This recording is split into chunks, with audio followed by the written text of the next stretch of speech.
नमस्कार दोस्तों, स्वागत है आपका फिनोमेटिक पाठशाला में। मैं हूं आपका दोस्त हितेश जैन और मैं आपके सामने आज लेकर के आया हूं revision mock test 3। In the entire series of revision mock tests that we have created for you, there are 25 questions in each of these videos. हर क्वेश्चन के सामने आपके पास में ऑप्शंस आएंगे and you are suppose to answer.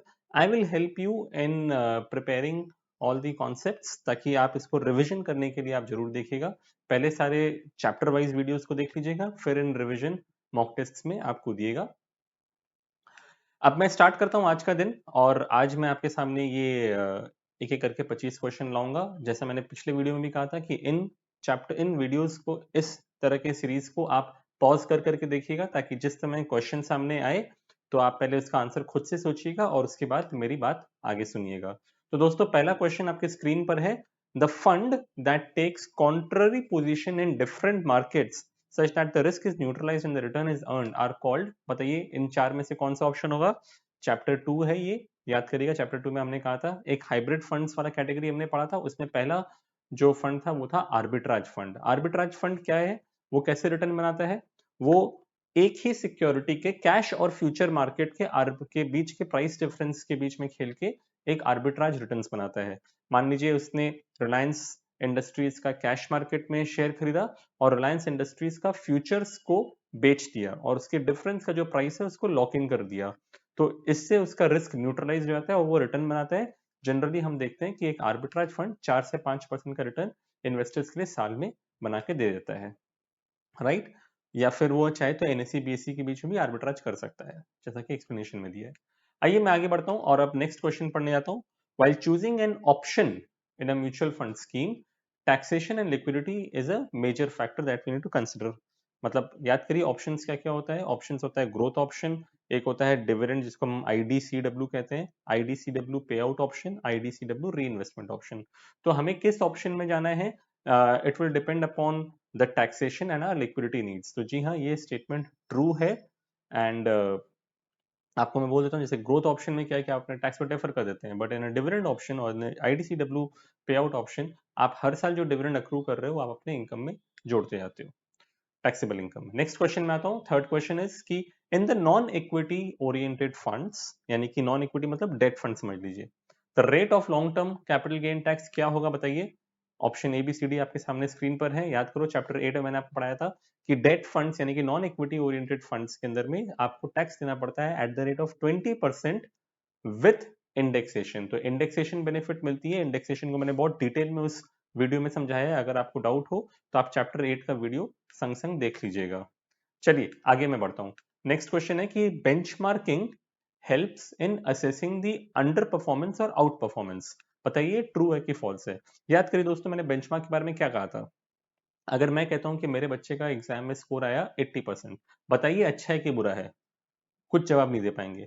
अगर मैं बोलूंगा कि क्लास में बाकी सारे बच्चों का स्कोर 60% आया और मेरे बच्चे का स्कोर 80% आया है, तो मैं बोलूंगा डेफिनेटली उसने बहुत अच्छा काम किया है. लेकिन वहीं अगर मैं कहूंगा कि क्लास में बाकी सारे बच्चों का स्कोर 95% आया और उसका 80% आया, तो हम कहेंगे कि उसने अंडर परफॉर्म किया है. तो सिमिलरली हर म्यूचुअल फंड स्कीम को अपना एक बेंचमार्क बताना होता है जो कि उसके एसआईडी में मेंशन रहता है, और उसी बेंचमार्क के कंपैरिजन में जब हम देखते हैं तो हमको मालूम पड़ता है कि हमारा पर्टिकुलर स्कीम जो है उसने बेसी रिटर्न बना के दिया है या उससे कम रिटर्न बना के दिया है. So this is the true answer, this is a true statement. It definitely helps us in assessing the performance of a scheme. Next question पे आता हूं. क्वेश्चन नंबर 5 आपके सामने स्क्रीन पर है. Which of the following types of analysis tracks the price and volume data. Again chapter 1 से ये question है. जो मैंने आपको बताया था कि दो तरह के जनरली रिसर्च एनालिसिस होती हैं म्यूचुअल फंड्स में. एक होता है फंडामेंटल एनालिसिस और दूसरा होता है टेक्निकल एनालिसिस. फंडामेंटल एनालिसिस वाला जो रिसर्च एनालिस्ट होता है वो क्या करता है, वो कंपनी के एनुअल रिपोर्ट को, बैलेंस शीट को, प्रॉफिट एंड लॉस अकाउंट को, कैश फ्लो स्टेटमेंट वगैरह वगैरह बहुत सारे डॉक्यूमेंट्स को स्टडी करता है और वो समझता है कि कंपनी का क्या शेयर का प्राइस होना चाहिए और अभी क्या प्राइस चल रहा है मार्केट में, और उस हिसाब से वो पैसे लगाता है. वो एक लॉन्ग टर्म दृष्टि को सामने रखते हुए पैसे लगाता है. That type of analysis is called as fundamental analysis. लेकिन टेक्निकल वाला क्या करता है, टेक्निकल वाले को कंपनी के फंडामेंटल से मतलब नहीं होता है. वो खाली कंपनी के प्राइस मूवमेंट का चार्ट स्टडी करता है.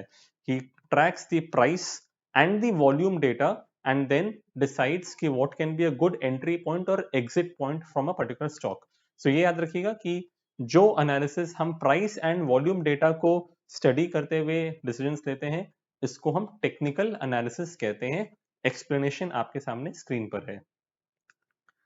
नेक्स्ट क्वेश्चन पे आता हूं। The mutual fund application form, जो फिजिकल फॉर्म में जो लोग काम करते हैं, उस वो फिजिकल फॉर्म आपको क्या चीज के साथ मिलता है? किम, एसआईडी, एसएआई, बताइए किसके साथ मिलता है? आंसर है वो किम के साथ आपको मिलता है। तो किम याद करिए क्या था, वो 15 पेज का डॉक्यूमेंट था which was a summary of your SID and SAI. तो जनरली अगर आप किसी फंड हाउस से कोई एक फिजिकल एप्लीकेशन फॉर्म मांगेंगे तो आपको वो छोटा सा फॉर्म देगा जिसमें वो 4 पन्ने का एप्लीकेशन फॉर्म होगा और साथ में 15 पन्ने का किम लगा होगा उसके साथ में, राइट? तो आंसर आपके साथ सामने स्क्रीन पर है।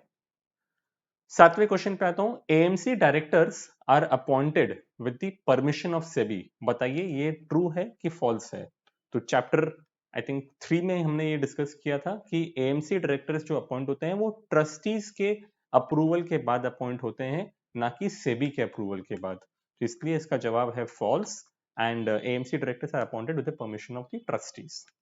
चलिए next question. Day to day management of the mutual fund, बताइए कौन मैनेज करता है? यूनिट होल्डर्स यानी कि इन्वेस्टर्स? बिल्कुल भी नहीं। Mutual fund trustees? नहीं। म्यूचुअल फंड ट्रस्टीज तो बड़े बड़े डिसीजन लेते हैं, वो रोज के कामकाज के अंदर में नहीं आते हैं। आरटीए कौन होता है? आरटीए तो भाई हमारा इन्वेस्टर का रिकॉर्ड्स मेंटेन करता है, वो थोड़ी कोई फंड हाउस को चलाता है। तो फंड हाउस को कौन चलाता है? फंड हाउस को एएमसी यानी कि asset management company fund house को चलाती है। The AMC only appoints the fund managers, the AMC only operates all the branch offices, and they only run the day-to-day management of the mutual fund. Next question बताइए। Stock selection एक बहुत ही important criteria है ना, bottom up approach, true और false? तो before I answer this question, याद करिए हमने कहा था कि रिसर्च करने के दो तरीके होते हैं, एक होता है टॉप डाउन अप्रोच और एक होता है bottom up approach. Top down approach के अंदर में आप पहले इकोनॉमी को स्टडी करते हो, फिर आप इंडस्ट्री पे आते हो, यानी कि आप सेक्टर एलोकेशन चूज करते हो और फिर आप कंपनी पे आते हो। ये हो गया टॉप डाउन अप्रोच। और बॉटम अप में क्या करते थे कि आप सबसे पहले स्टॉक सिलेक्शन करते थे कि हाँ, of all the companies that I have seen, I really like this company. जब मैंने एक मन बना लिया कि मुझे इस कंपनी का स्टॉक खरीदना है, तब फिर मैं उसके सेक्टर या इंडस्ट्री को स्टडी करता हूँ और फिर मैं उस कंट्री के इकोनॉमी को स्टडी करता हूँ और उसके बाद मैं डिसीजन लेता हूँ।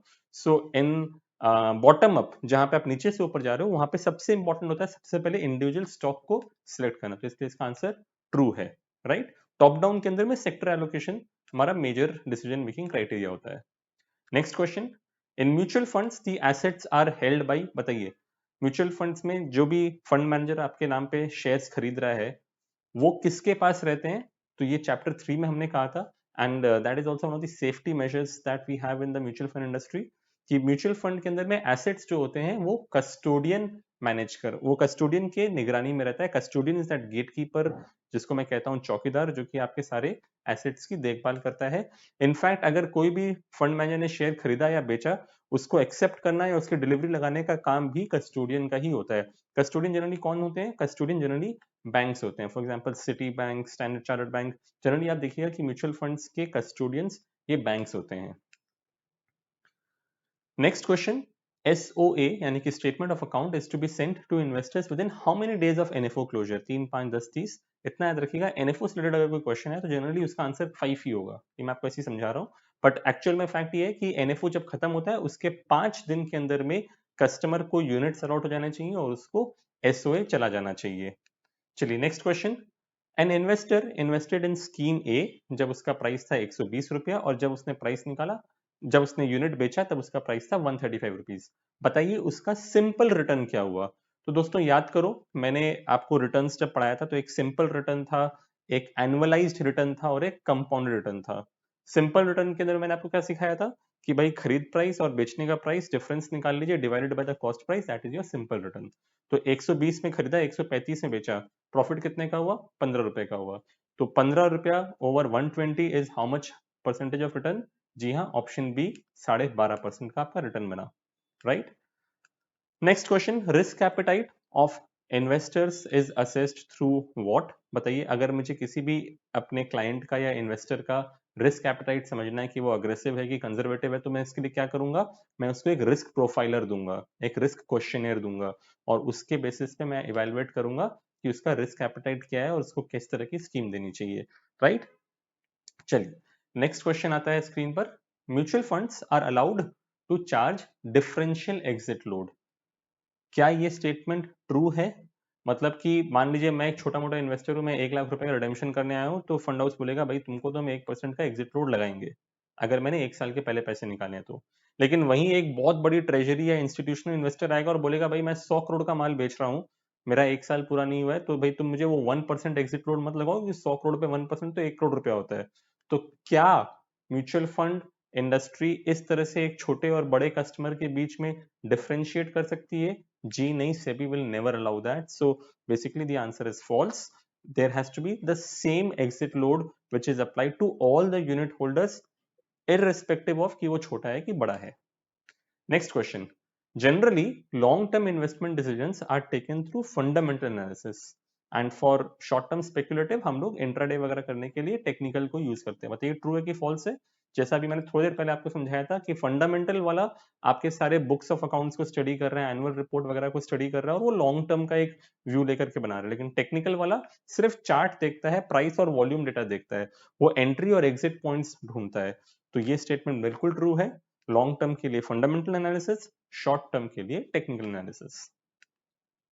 Next question, which amongst the following is a measure of risk adjusted returns? बताइए। Option A B C D आपके पास स्क्रीन पर है। अगर आपको इसका जवाब नहीं भी आता हो तो भी मैं आपको एक क्लू दूंगा कि इसको आप कैसे आंसर करेंगे। तब तक एक बार आप सोचिए। I just take a small break.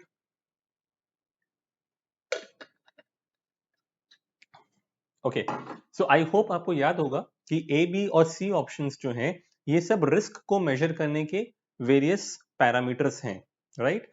तो अगर इनमें से जवाब अगर ए बी सी में से होता तो तीनों ही जवाब हो सकता था। तो इसलिए इसका आंसर डी होगा, शार्प रेशियो। क्योंकि शार्प रेशियो क्या करता है, वो आपका रिटर्न और रिस्क दोनों को कंपैरिजन करते हुए फिर फाइनली बताते हैं कि कौन सा स्कीम ने कितना अच्छा परफॉर्म किया। मतलब अगर स्कीम ए और बी है, दोनों का मैं रिटर्न्स देखूंगा, दोनों का मैं रिस्क देखूंगा, और इस शार्प रेशियो के केस में हम लोग रिस्क मेजर करते हैं थ्रू स्टैंडर्ड डिविएशन, राइट? तो इसका रिस्क एडजस्टेड रिटर्न्स को मेजर करने का तरीका है शार्प रेशियो। नेक्स्ट पे आता हूं 17th क्वेश्चन की नॉमिनेशन और प्लेज फैसिलिटी जो है are not available for mutual fund investor. क्या ये ट्रू है? बिल्कुल नहीं। आज अगर मैं मान लीजिए एज एन इन्वेस्टर मैं पैसे लगा रहा हूँ म्यूचुअल फंड में, मैं अपनी बेटी को अपना नॉमिनी बनाना चाहता हूँ या अपने वाइफ को अपना नॉमिनी बनाना चाहता हूँ, मैं बना सकता हूँ। या मैं अपने ही म्यूचुअल फंड के इन्वेस्टमेंट्स के ऊपर में बैंक के पास जाके लोन लेना चाहता हूँ और अपने यूनिट्स को लियन मार्क या प्लेज करना चाहता हूँ, तो क्या मैं ये कर सकता हूँ? मैं डेफिनेटली ये चीज कर सकता हूँ। सो ये इनका कहना कि इट इज नॉट अवेलेबल, ये आंसर फॉल्स है, राइट? आइए आगे बढ़ता हूं। Next question, what is real rate of return? Option A B C D आपके सामने है। एक स्कीम ने रिटर्न बना के दिया, मान लीजिए आपके एफडी ने रिटर्न बना के दिया 6% का। अब मैं बोलता हूं कि मार्केट में इन्फ्लेशन ऑलरेडी है 8%, तो बताइए आपका एक्चुअल रिटर्न कितना बना? आपका एक्चुअल रिटर्न बना -2%, और इस तरह के रिटर्न को हम कहते हैं रियल रेट ऑफ रिटर्न। तो जो आपको स्कीम पे रिटर्न दिखता है वो होता है नॉमिनल रेट ऑफ रिटर्न, और आप जब उसको इन्फ्लेशन से एडजस्ट कर देते हो तो उसको हम कहते हैं real rate of return, right? आओ नेक्स्ट क्वेश्चन पढ़ता हूं। Fundamental analysis is evaluation of the strength of companies price and volume charts. जी नहीं, याद रखिएगा प्राइस एंड वॉल्यूम चार्ट जो है वो टेक्निकल एनालिसिस के केस में काम आता है। In case of fundamental analysis we do the evaluation through annual reports and various statements of the company, right? चलिए आगे बढ़ता हूं। Next question, trail commissions are linked to the valuation of portfolio in the market. बताइए true है कि false है? हम लोगों ने पढ़ा था चैप्टर नंबर 6 में, जहां पर हम एक डिस्ट्रीब्यूटर के इनकम के बारे में बात कर रहे थे। तो ट्रेल कमीशन आपको हमेशा पोर्टफोलियो की वैल्यूएशन पे मिलता है। माने आपने किसी एक इन्वेस्टर से 1 लाख रुपया इन्वेस्ट कराया था, मान लेते हैं कि 5 साल बाद वो 1 लाख रुपया बढ़ के 1,80,000 रुपया हो गया है, तो 5वें साल में आप कमीशन किस वैल्यू पे कमा रहे होंगे?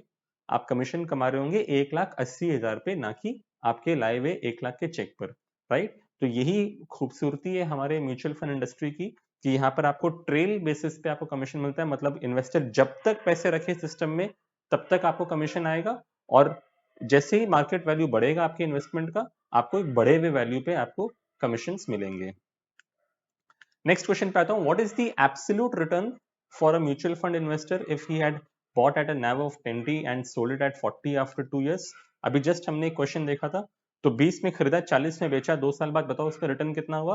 एब्सोल्यूट रिटर्न पूछा गया है, ना कि एनुअलाइज, ना कि कंपाउंडेड एनुअल रिटर्न, तो एब्सोल्यूट रिटर्न होगा कि 20 में खरीद के 40 में बेचा, पैसा डबल हुआ तो आपका रिटर्न बैठा 100% का। तो प्रॉफिट है 20 divide by cost price of 20, आपका रिटर्न बैठा 100% का, राइट। चलिए नेक्स्ट क्वेश्चन पे आता हूं। In the SID the condensed financial information for scheme launched in last 3 years is mentioned. बताइए ये ट्रू है कि फॉल्स है? Answer is it is false. Why is it false? Because ये जो कंडेंस्ड फाइनेंशियल इंफॉर्मेशन होता है ये SAI में छापा जाता है, ना कि SID में। Question number 23, tax deferral is a की फीचर ऑफ, बताइए इन 4 ऑप्शन में से। पहले तो आर्बिट्राज फंड और लिक्विड स्कीम्स तो कोई ऑप्शन है ही नहीं, तो टैक्स डेफरल इज एक्चुअली अ की feature of the growth option, right. Dividend के अंदर में आपको पता है कि टैक्स डेफरल नहीं होता, आपने जितना डिविडेंड अर्न किया वो आपके टैक्सेबल इनकम में जुड़ जाता है। ग्रोथ ऑप्शन में आप जब तक अपना म्यूचुअल फंड सेल नहीं करोगे तब तक आपके ऊपर में कोई टैक्स की लायबिलिटी नहीं आती है। Second last question for the day. Mr. Mahesh gives his investment application form to the distributor at 10 a.m. The distributor goes to the MF office and submits it, मतलब टाइम स्टैंपिंग हुई उसकी 1 PM की। What is the cut of time? बताइए, क्या उसको 10 बजे का time stamping मिलेगा कि उसको 1 बजे का टाइम स्टैंपिंग मिलेगा? आंसर है 1 बजे का टाइम स्टैंपिंग मिलेगा। सो इतना याद रखिएगा कि अगर 3 बजे के पहले उसने जमा किया, अगर 3 बजे के पहले का अगर टाइम स्टैंपिंग है तो उस दिन का नैव दिया जाएगा, अगर 3 बजे के बाद का टाइम स्टैंपिंग है तो उसको अगले वर्किंग डे का नैव दिया जाएगा, right. Last question for the day. accumulation is the phase that is applicable for whom? याद करिएगा, एक हम accumulation phase हमने पढ़ा था और एक हमने distribution phase पढ़ा था। accumulation phase वो phase होता है एक इंसान के लाइफस्टाइल के अंदर में, लाइफ स्पैन के अंदर में, जब वो पैसे कमा रहा होता है और उसकी लाइबिलिटीज कम होती है। और डिस्ट्रीब्यूशन फेज वो फेज होता है जब वो रिटायरमेंट की तरफ चला जाता है और उसके पास में कमाने के सोर्सेज बहुत कम हो जाते हैं और उसके खर्चे बहुत बढ़ जाते हैं। सो अक्यूमुलेशन फेज किसके लिए माना जाता है? ये होगा एक यंग अनमैरिड पर्सन के लिए, क्योंकि उस समय उसके खर्चे बहुत कम होते हैं और उसकी इनकम ग्रोथ कर रही होती है। तो जनरली हम कहते हैं कि अक्यूमुलेशन फेज में ही मैक्सिमम इन्वेस्टमेंट किया जाता है और SIPs हम जनरली अक्यूमुलेशन फेज के अंदर में ही चलाते हैं। तो दोस्तों that's it from my side today. जैसा कि मैंने आपको हर वीडियोस में कहा है कि this is just a mechanism for us to help you clear this exam. We always insist कि आप जो NISM वर्कबुक है आप उसको पढ़िए, हमारे जो 12 चैप्टर्स के वीडियोस हैं आप उसको देखिए। ये मेरा डिटेल्स है आपके सामने स्क्रीन पर। अगर आपको किसी भी तरह का कोई डाउट हो, क्वेरी हो, तो आप हमें कमेंट्स बॉक्स में आप लिख सकते हैं। आप हमारे चैनल को लाइक एंड सब्सक्राइब जरूर करिएगा। And I am Hitesh Jain and I work for this company called Finomatic fintech services private limited. We are a mutual fund distributor and there are a lot of partners who work with us in a lot of products like mutual funds, insurance, deposits and loans. सो ये याद रखिएगा कि mutual fund में अपना career start करने के पहले आपको NISM 5A एग्जाम क्लियर करना जरूरी है और हमारे सारे पार्टनर्स इसी तरीके से NISM 5A एग्जामिनेशन क्लियर करके हमारे साथ एज एन ARN होल्डर काम करते हैं। थैंक यू दोस्तों। कोई भी क्वेरी होगी we will talk in the comments box. Till then thank you from my side for today. Will see you soon. Thank you.